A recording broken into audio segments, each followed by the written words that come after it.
इस ज्ञान को ग्रहण कर पाओगे?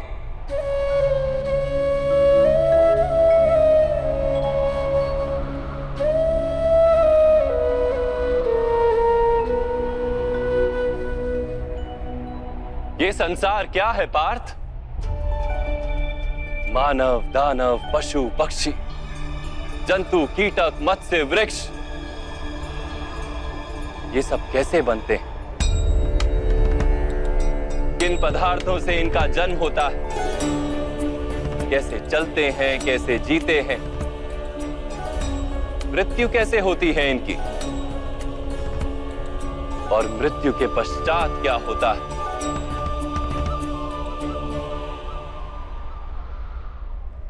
इस रहस्य का विचार करो। मनुष्य की देह मिट्टी से बनी है माता। जल उसमें रक्त आदि बनकर प्रवाह करता है। अग्नि देह को तापमान देती है और देह में रिक्त स्थानों में आकाश प्रकट होता है। अर्थात धरती, वायु, जल, अग्नि और आकाश, इन पंच महाभूतों से ही शरीर का निर्माण हो। अर्थात महामहिम गुरु द्रोण पृथ्वी, जल, वायु, अग्नि और आकाश से अधिक कुछ भी नहीं। धर्म ज्ञानी भी पंच महाभूत का जोड़ है और अधर्मी भी। तो मोह किसका कर रहे हो पार्थ? मिट्टी का? परंतु माधव, इस मिट्टी के देह से ही तो मनुष्य एक दूसरे का परिचय पाते हैं। सारे संबंध इस मिट्टी के देह से ही तो होते हैं। नहीं पार्थ, यदि ये सत्य होता तो मृत्यु के पश्चात देह को नष्ट क्यों किया जाता है? वास्तव में ना मनुष्य का परिचय उसकी देह से है और ना ही संबंधों का आधार उसकी देह से। मनुष्य का स्वभाव, उसके बर्ताव और उसके कार्य उसका परिचय। ये स्वभाव, बर्ताव और कार्य कैसे बनते हैं, इसे समझो पार्थ। मनुष्य जीवन केवल 20 दृश्य और अदृश्य पदार्थों का मेल है पार्थ, किंतु फिर प्रत्येक मनुष्य के स्वभाव तथा कार्य भिन्न भिन्न प्रतीत होते हैं। इसका कारण है सृष्टि के 3 गुण, तमस, रजस और सत्व। ये 3 गुण क्या है माधव? तमस का अर्थ होता है अंधकार। बिना अच्छे बुरे का विचार किए जीवन व्यतीत करने को तामसिक व्यवहार कहा जाता है। जैसे पशु पक्षी जीते हैं केवल अपनी शारीरिक इच्छाओं को पूर्ण करने के लिए। सत्व का अर्थ होता है ज्ञान का प्रकाश।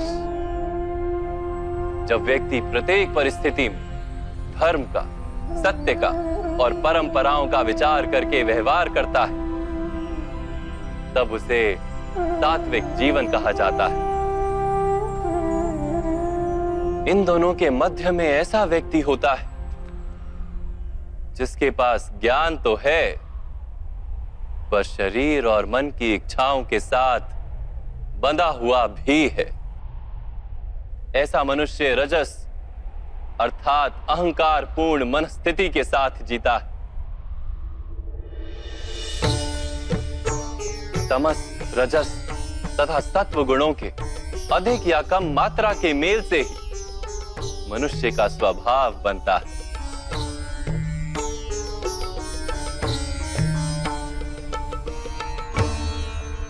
सामने देखो पार्थ, इन सब में तुम्हें कौन से गुण दिखाई देते हैं?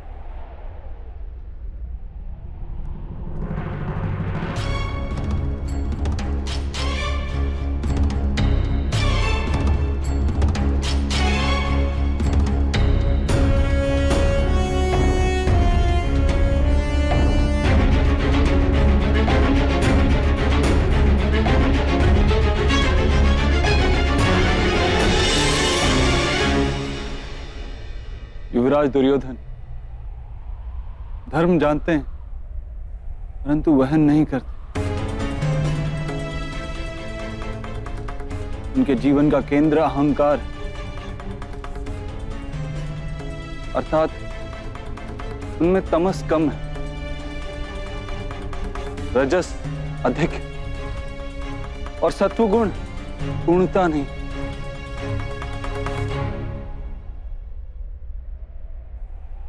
और इस ओर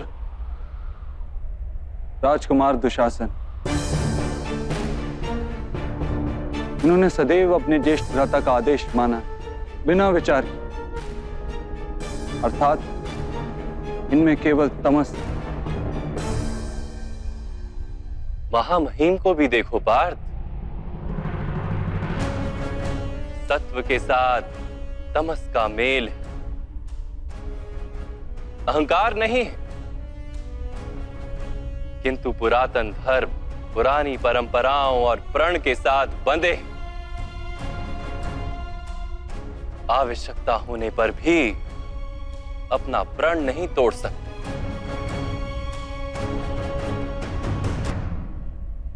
गुरु द्रोण को देखो,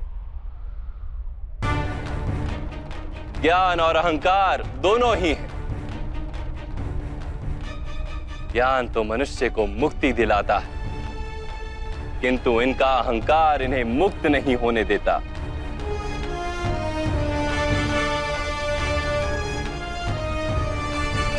परंतु माधव,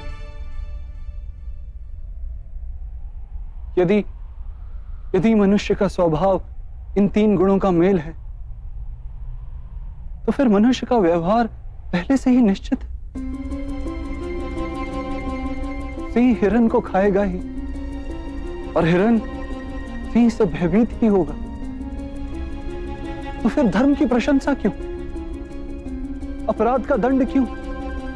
उसका क्या तात्पर्य है?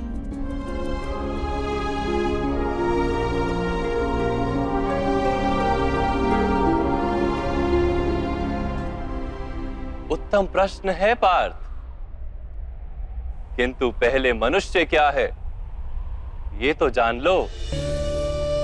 मनुष्य केवल 5 महाभूत नहीं, 5 पदार्थ नहीं, 5 ज्ञानेंद्रियां, 5 कर्मेंद्रियां तथा 3 गुण, ऐसी 23 वस्तुओं का मेल भी नहीं। मनुष्य को चलने फिरने तथा कार्य करने हेतु शक्ति की आवश्यकता होती है और उस शक्ति को चेतना कहते हैं। तो क्या माधव, मनुष्य इसकी चेतना है? नहीं पार्थ, मनुष्य की चेतना के साथ उन 23 वस्तुओं के मेल का नाम प्रकृति है। 24 वस्तुओं से बने मनुष्य नामक यंत्र में वास करता है पुरुष, अर्थात परमात्मा का अंश। उसे आत्मा कहा गया है। जब प्रकृति और पुरुष का मेल होता है, अर्थात जब परमात्मा का अंश आत्मा बनकर देह में वास करता है, तब मनुष्य जीवित होता है। यह आत्मा क्या है माधव, और इसे जानने का क्या उपाय है?